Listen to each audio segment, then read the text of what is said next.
We both are purposeful driven people, and for people like us, entertainment and enjoying life activities have been a matter of confusion from probably at least like a trillion years now.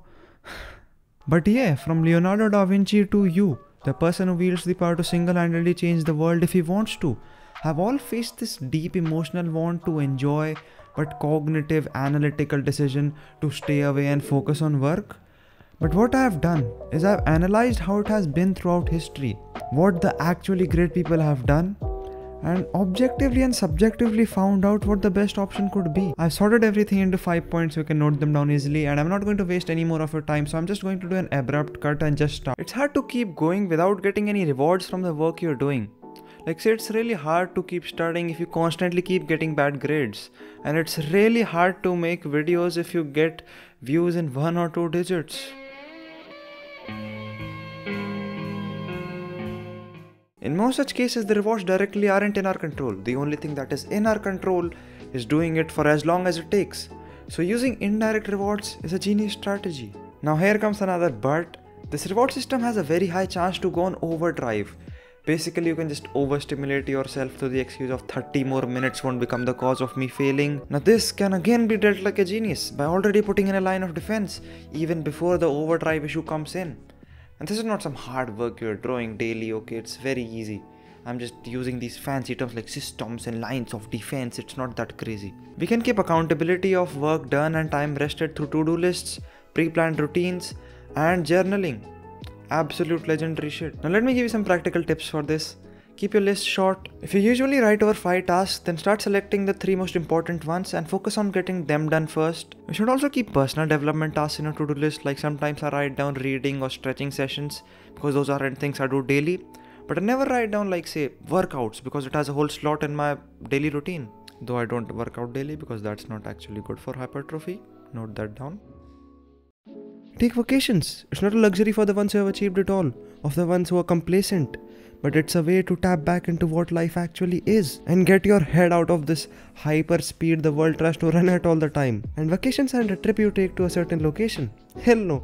It's just a time you decide consciously to break your routine and do whatever the hell you want. Me taking a 2 to 4 days break absurdly increases the amount of work I can do and also the quality of it. But some people among us. Dun, dun, dun, dun, dun, dun, dun.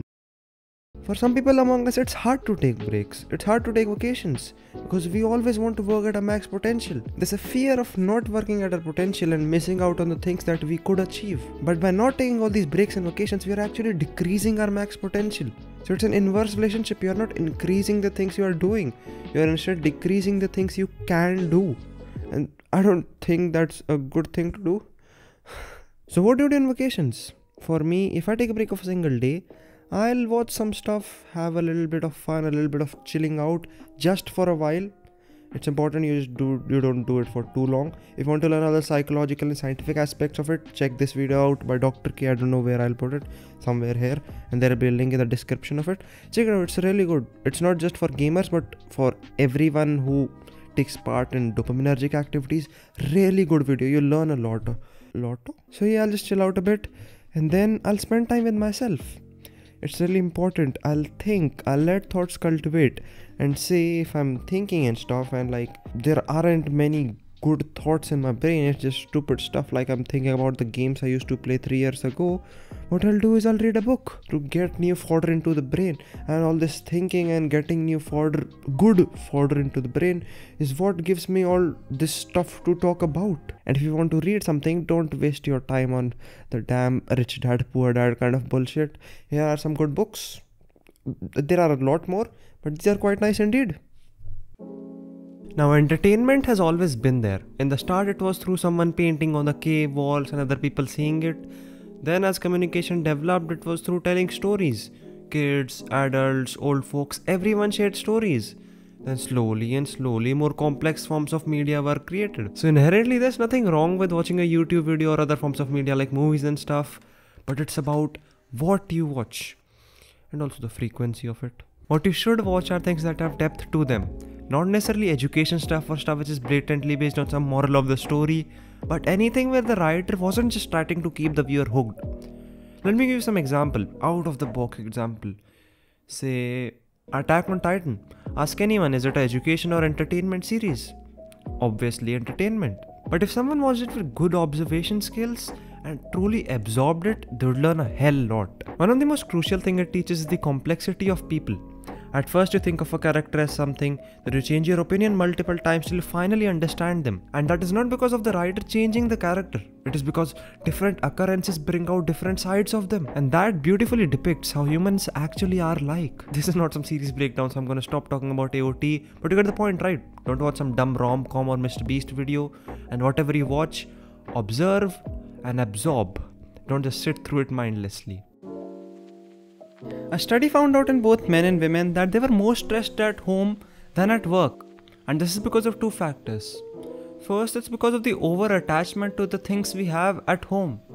And second, it is because of the overestimation of the work that has to be done in the future. Thus, it's important to finish work, and however it went, just be done with it. And this also applies to slip-offs. Say if you watch a few more episodes than you planned to, which is really painful, and when it ends you are hit with a whole wave of regret and guilt. That's the wrong response. Just leave it. Make a stronger effort tomorrow to comply with your accountability system, and just stay cheerful, man. Don't let such meaningless things bring you down and make you feel unworthy.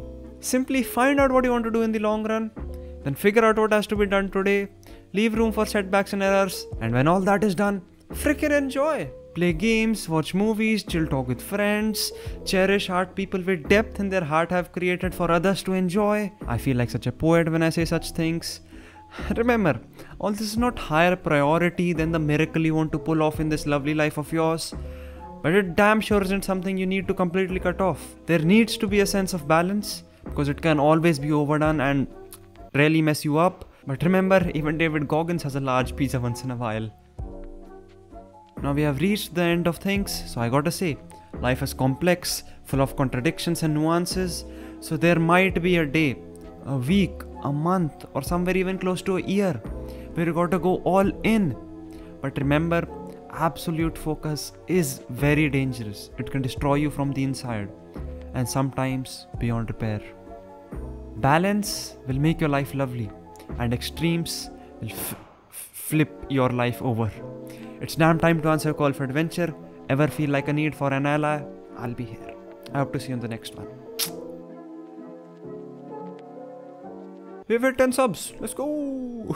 Somehow the views have dropped from 2 digits to 1 digit. That's fine.